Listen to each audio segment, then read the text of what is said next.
The establishment under the rule of King George III was absolute tyranny. The king ruled with an iron fist and usurped the colonists' natural rights. Colonial patriots protested in the streets, attempting to obtain representation in the British Parliament. The Continental Army was held together with the hope of an idea, but lacked the supplies necessary to face the most dominant power in the world. A victory against Great Britain would not be possible without supplies from abroad, and they were in need of a plenipotentiary. Even more so, America needed to establish an international identity and prove to the other nations that they were an independent entity and not connected to Great Britain. Author, inventor, and philosopher Benjamin Franklin took on the immense task. During the American Revolution, Benjamin Franklin's vital encounters and exchanges with the French influenced the outcome of the war for freedom and built the foundation of America.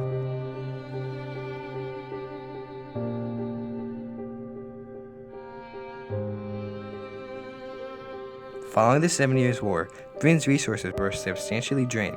This forced them to oppose harsh taxation policies such as the Stamp Act on the colonists in America. Colonists immediately began to push for a government reform, with patriots such as Samuel Adams spearheading the movement. Thereafter, America's thirst for freedom was born, and men and women within the colonies united for one cause: independence. However, an army dressed in rags has no chance to beat the strongest military power at that time without assistance. Though the Continental Army's revolutionary fervor expanded, there's one other nation that hated Great Britain more than them: France. Nevertheless, what would convince the French to revive the patriots' dying cause? As the fight for independence intensified, Benjamin Franklin was off printing, writing, inventing, and increasing his involvement in the growing government. As a colonist of Great Britain, his respect for the British had not yet fully waived. Although, when he was summoned to the English court in 1766, his loyalty to the British was tested. Franklin, infuriated by Britain's tyrannical actions, increasingly expressed his thoughts about the taxation policies. Once the Stamp Act was repealed in 1766, it caused Franklin to reassess the bond between the colonies and the British government. Eventually, Franklin began to support America's independence, leading him to garner the title the First American. Using these past events as a motive, Franklin began to encounter new theories of government. He began to explore the natural rights that citizens were entitled to as per John Locke.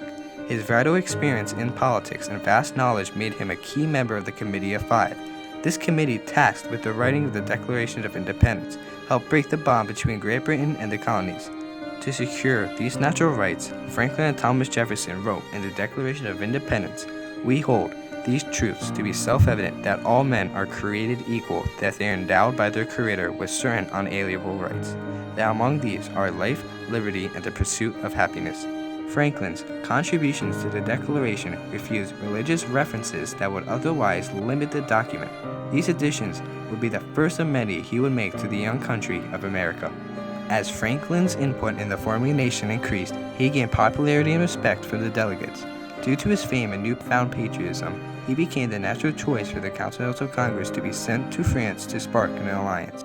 They thought by sending Franklin over, people who were important in the government of France, even if they didn't care at all about the United States, they would certainly invite Franklin over for dinner. They'd invite him to parties because of his celebrity. I guess in the world of science today, it would be like Stephen Hawking. You know, he was like that big. Before Benjamin Franklin had even encountered the French with his ideas for an alliance, France was already on the lookout for a chance of revenge against Great Britain. Vergennes, the foreign minister of France, wanted to find out if America was formidable, trying to determine whether forming an alliance would be appropriate. Vergennes gave specific instructions to Bonvillard, a retired French spy, to contact Francis Damon. Francis Damon was a merchant in Philadelphia. Damon was also a part-time librarian at Franklin's Library Company, so they had a close relationship. After coming in contact with Damon, Bonvillard got in touch with a committee of secret correspondents. This committee was specifically founded in order to establish the colonists' name outside their very country, and Benjamin Franklin was a part of it. In the course of these secret meetings, Bonvillard proposed his ideas for an alliance. Benjamin Franklin then took advantage of France's curiosity and interest for an alliance by embellishing the colony's status in the war. He asked for military reinforcements and support to win the battle. Bonvillard agreed to the limited terms and the exchange began. France surreptitiously began to help the Continental Army in 1776 on the account that America had a chance of securing independence. However, at that time, France would not commit to an official alliance with the United States unless the Continental Army could prove that they were capable of securing victories. This was solely due to the fact that France did not want to risk losing a war with Britain once again. To ensure an official alliance, Benjamin Franklin was sent on the ship Reprisal in October 1776 to negotiate with France. Franklin's encounters with the French court and exploration of the country played a key part in his journey. He met with his fellow commissioners Arthur Lee and Silas Deane and began to convince the French court that America had a chance in the war.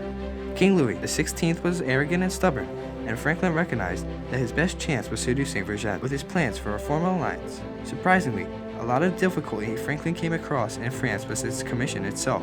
Lee was very jealous of Franklin's popularity in the French court and was convinced that Franklin was against him. Lee was a kind of loose cannon and full of conspiratorial notions and so on. Deane and Franklin got along much better. They're more men of the world, and Deane was certainly probably making a little money on the side in organizing trade, and that's the kind of thing that got Lee very upset. But Franklin was a much more, how should we put it, a more realistic politician than Lee. Furthermore, America's alliance with France may not have been possible if it were not for Franklin's actions in the French court. Many other aspects of Franklin's life allowed him to succeed other than his popularity. Yes, it was very important for him to be popular, even though France was not a democracy or anything like that. Especially in Paris, the king and the court that was around him, the politicians and the women and men and so forth, they were all very influenced by the public opinion that was swirling through Paris. And Franklin played to them as much as he did to anybody else. While everyone in the French court lived very lavishly, Franklin continued his simplistic way of life. This made the French admire the American lifestyle and led to him being idolized even more.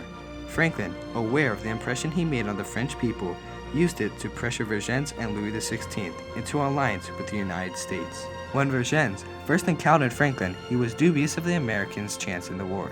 Franklin needed a spark to initiate an exchange, one that would come in the form of victories at the battles of Saratoga. Before the events at Saratoga, Vergennes and Franklin were at a stalemate.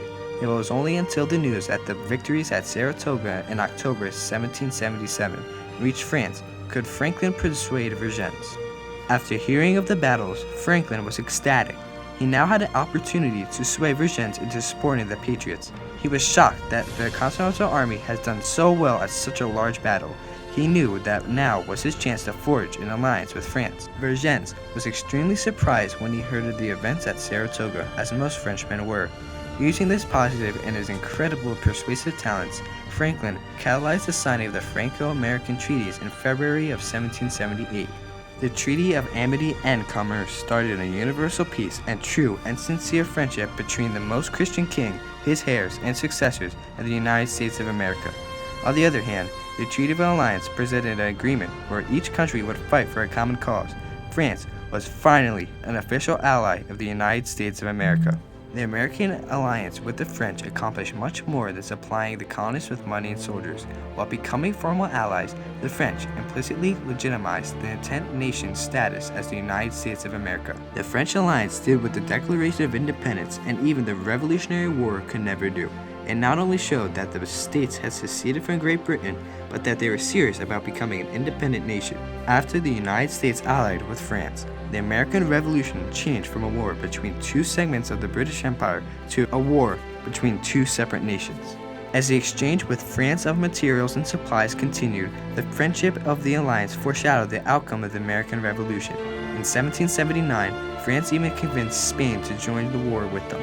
Due to the foreign aid, Great Britain's defeat in the war was inevitable.